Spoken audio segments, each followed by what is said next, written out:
நஹ்மதுல்லாஹில் அலீம் வனுஸல்லி அலா ரசூலில் கரீம். அம்மா பாத். அன்பான பெரியோர்களே, ஜமாத்தார்களே, அல்லாஹ்வின் மகத்தான பேர் அருளினால் ஃபஜ்ருடைய தொழுகையை இமாம் ஜமாஅத்தோடு தொழுதுவிட்டு அல்லாஹ்வை பற்றியும் அல்லாஹ்வுடைய ரசூலை பற்றியும் மார்க்கத்தை பற்றியும் பேசுவதற்காக கேட்பதற்காக நாம் எல்லாம் அமர்ந்திருக்கிறோம். ரப்புல் ஆலமீன் நம்முடைய எல்லா அமல்களையும் பரிபூர்ணமாக கபூல் செய்வானாக. ஆமீன்.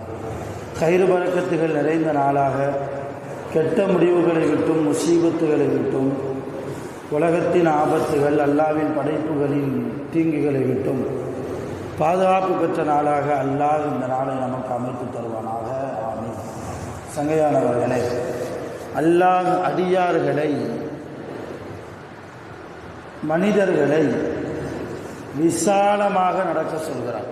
விசாலமான குணம், விசாலமான ஒரு எண்ணம், அது ஒரு அழகான வாழ்க்கை. அந்த வாழ்க்கையை அடியார்களிடத்தில் இருந்து அல்லாஹ் எதிர்பார்க்கிறார். நபி ஸல்லல்லாஹு அலைஹி வஸல்லம் விசாலம் என்று வருகிற போது ஒரு ஹதீஸை சொன்னார்கள்.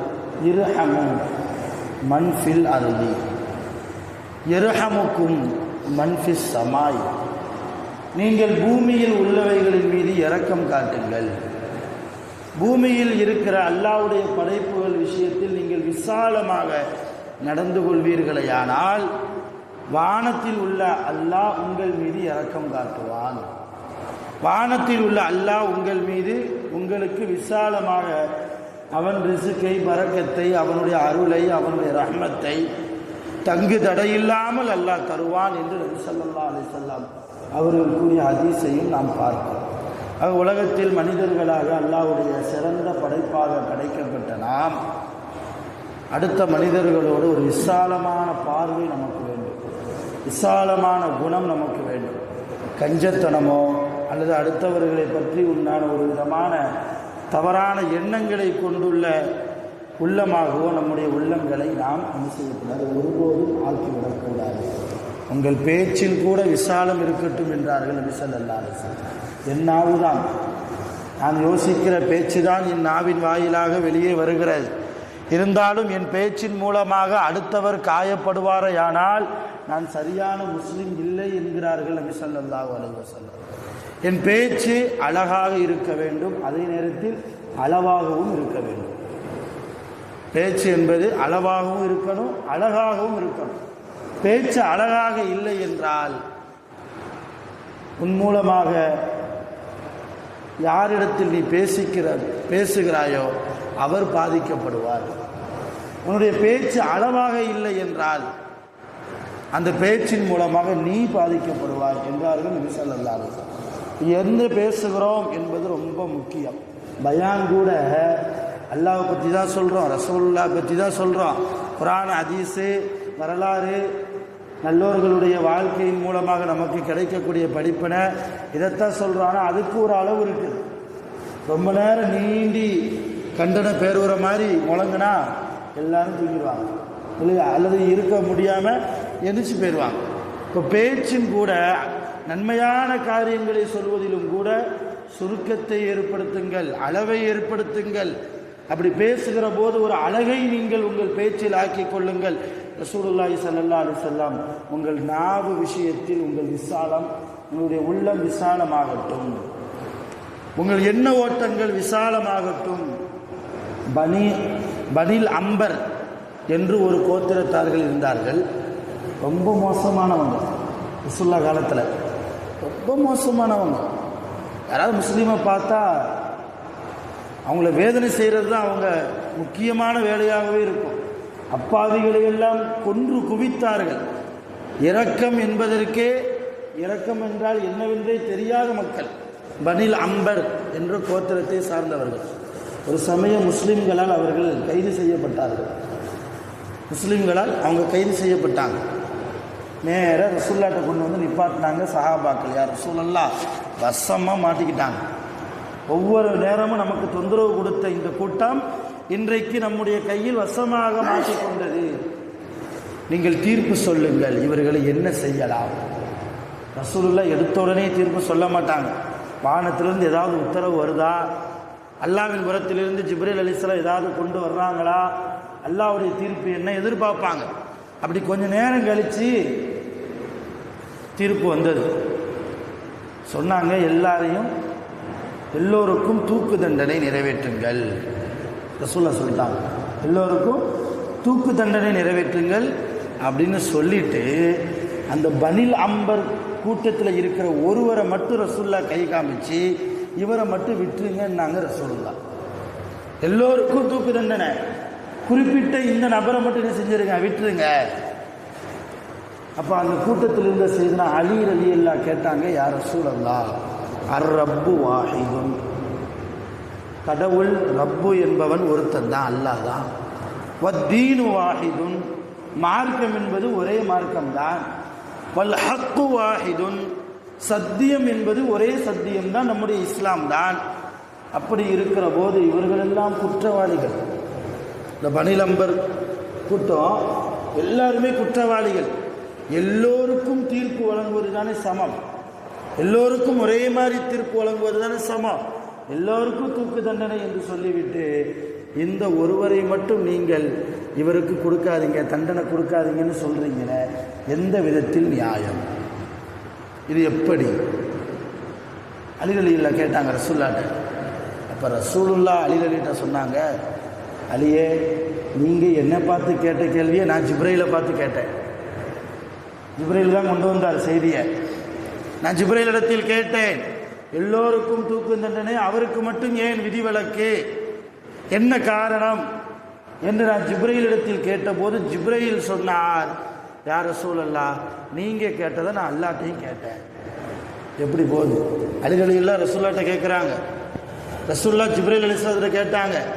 ஜிப்ரீல் அலைஹிஸ்ஸலாத்தை அல்லாஹ் சொல்லும் போது ஜிப்ரீல் அலைஹிஸ்ஸலாம் அல்லாஹ்ட்ட கேட்டாங்க, யா அல்லாஹ், எல்லோருக்கும் ஒரே மாதிரி தீர்ப்பு கொடுக்கலாமே, ஏன் அவனுக்கு மட்டும் ஒரு விதமான சலுகை, என்ன காரணம்? அல்லாஹ் சொன்னான், அவன் கொஞ்சம் மோசமானவன் தான், அவன் குற்றவாளி தான், என்னுடைய நல்லடியார்களை அநியாயமாக சாகடித்தவன் தான், அவன் பாவிதான், எல்லா விதத்திலும் எவ்வளவு பெரிய தண்டனை கொடுத்தாலும் அந்த தண்டனைக்கு தகுதியானவன் தான், இருந்தாலும் அவன் கொஞ்சம் உள்ளத்தால் விசாலமானவன், அவனால் நிறைய மக்கள் பிரயோஜனம் அடைந்திருக்கிறார்கள்.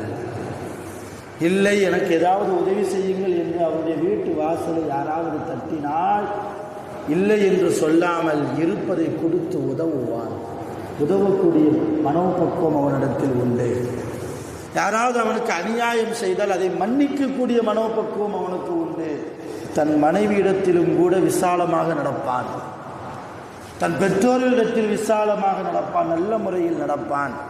தன் உறவுக்காரர்கள், அவனுக்கு பிடிக்காதது முஸ்லிம்கள் மட்டும்தான், மற்ற எல்லா என்னுடைய படைப்புகளின் மீதும் இரக்கத்தோடு, அன்போடு, பாசத்தோடு, ஒரு பரிவோடு, இரக்க பார்வையோடு அவன் பார்க்கக்கூடியவன். அதனால் அவன் மீது இன்றைக்கு நான் இரக்கப்படுகிறேன், அவனுக்கு தூக்கு தண்டனை வேணாம்.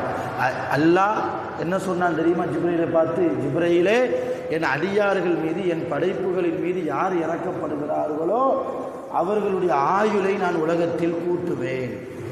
இந்த ஆயுளை உலகத்தில் இப்போ நிறைய வருஷம் நம்ம வாழணும்னு ஆசை, அதனால் உடலை ஆரோக்கியமாக வைக்கிறோம் இல்லையா?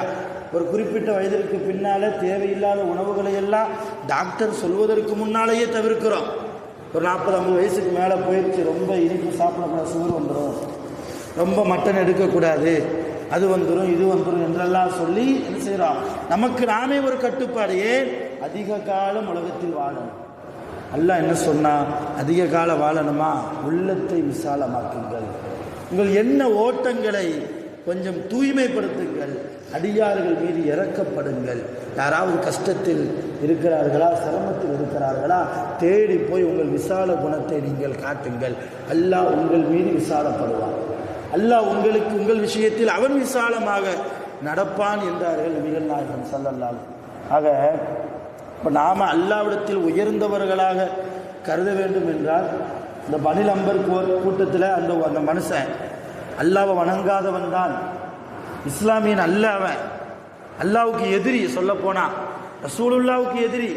ஆனால் தனக்கு எதிரியாக இருக்கக்கூடிய ஒரு மனிதரையே அல்லாஹ் எந்த குணத்தால் மன்னிக்கிறான்? அவனுக்கு விசாலமான குணம் உண்டு. அவனால் நிறைய மக்கள் பயன்பெறுவார்கள். இன்னைக்கு நம்மளால் பயன்பெறுகிற மக்கள் எத்தனை பேர்? கொஞ்சம் யோசிங்க. அந்த ரசூலுல்லாவுடைய உம்மத்தில் நாம் இருக்கிறோம். அல்லாவை கடவுளாக ஈமான் கொண்டு அல்லாவை மட்டுமே நாம் வணங்கி கொண்டு இருக்கிறோம்.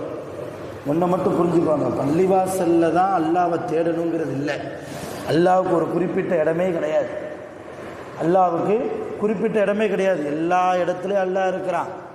என் மனைவியின் விஷயத்தில் நான் எப்படி நடக்கிறேன், அங்கே என் மனைவி விஷயத்தில் நான் நல்லா நடந்தால் அங்கே அல்லாஹ் நான் கிடைக்கிறேன், அல்லாவை நான் பெற்றுக்கொள்கிறேன், அல்லாஹ் அங்கே இருக்கிறான். என் பெற்றோர்கள் விஷயத்தில் நான் நல்ல முறையில் நடந்தால் அல்லாஹ் அங்கே எனக்கு கிடைக்கிறான். என் வியாபார விஷயத்தில், என் தொழிலாளி, என் முதலாளி விஷயத்தில், என் கொடுக்கல் வாங்கல் விஷயத்தில், அடுத்த மனிதர்களோடு நான் பழகிற விஷயத்தில், இப்படி அல்லாஹ் எல்லா இடத்திலும் பரவி இருக்கிறான். நிறைய பேர் என்ன நினைக்கிறது, தொழுதா அல்லாஹ் கிடப்பான், தொழுதா மட்டும் போதும், 5 வக்து தொழுதா மட்டும். தொழுகை என்பது நல்லா விளங்கிக்கோங்க பெரியோர்களே. நம் மீது இருக்கிற ஒரு சுமையை குறைக்கிறதுக்கு தான் நம்ம தொழுகிறோம்.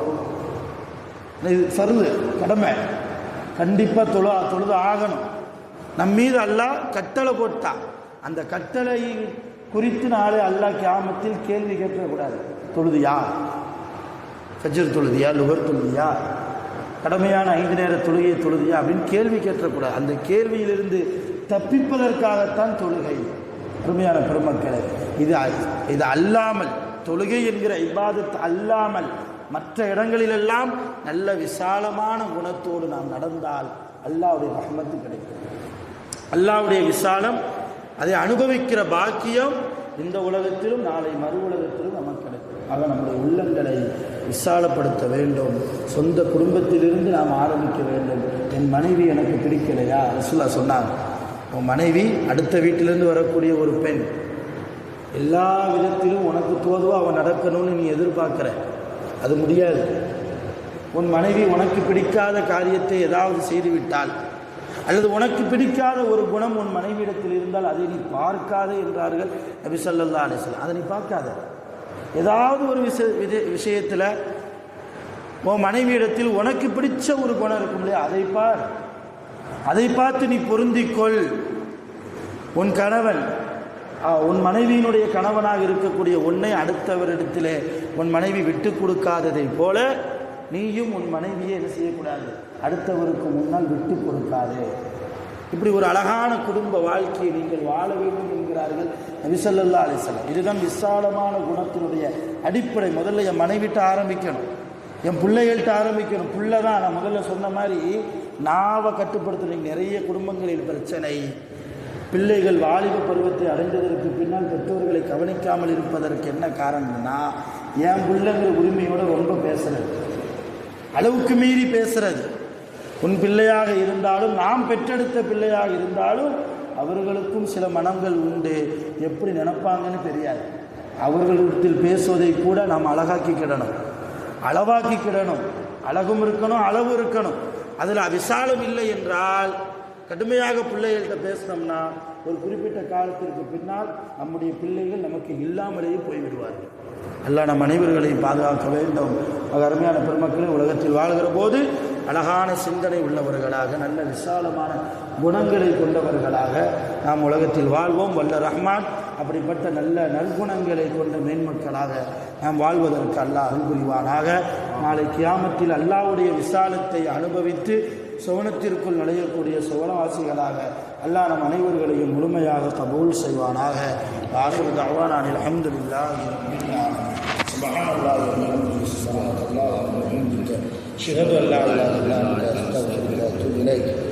ஆமீன். சுப்ஹான ரப்பிக ரப்பில் இஸ்ஸத்தி அம்மா யசிஃபூன், வ ஸலாமுன் அலல் முர்ஸலீன், வல்ஹம்துலில்லாஹி ரப்பில் ஆலமீன். ஸல்லல்லாஹு அலா முஹம்மத் ஸல்லல்லாஹு அலைஹி வஸல்லம். صلى الله على محمد صلى الله عليه وسلم. صلى الله على محمد.